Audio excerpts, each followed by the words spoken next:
Bonjour, Thomas Demota, dirigeant de Filagile. Alors, quelle est l'évolution du référentiel ISO 27001 en France? Donc, globalement, c'est assez difficile d'obtenir des chiffres précis concernant les certifications. Mais on a quand même quelques études qui, d'année en année, nous donnent des repères. Par exemple, entre 2019 et 2020, on a eu une augmentation de 50 certifications en France.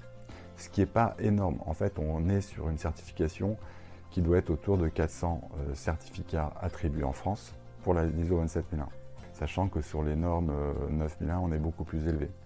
Donc, par contre, ce qu'on constate, c'est quand même une tendance très forte de nouvelles démarches de certification ISO 27001 pour tout type d'acteurs, des startups, des TPE, des PME, des grands groupes, du secteur public.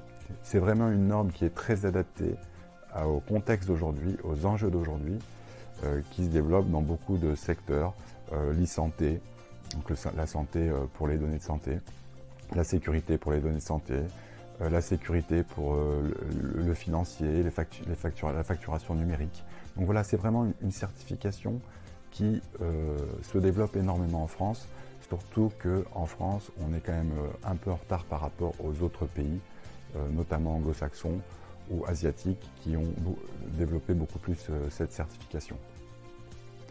Donc si vous voulez plus d'informations, vous pouvez vous reporter aux études de l'ISO, l'organisme ISO. Ça s'appelle l'ISO Survey, donc vous pouvez télécharger toutes les données concernant ces différentes certifications sur l'ISO Survey. Mais c'est des études qui sont des études déclaratives, puisqu'on ne peut pas avoir accès aux listes des sociétés certifiées.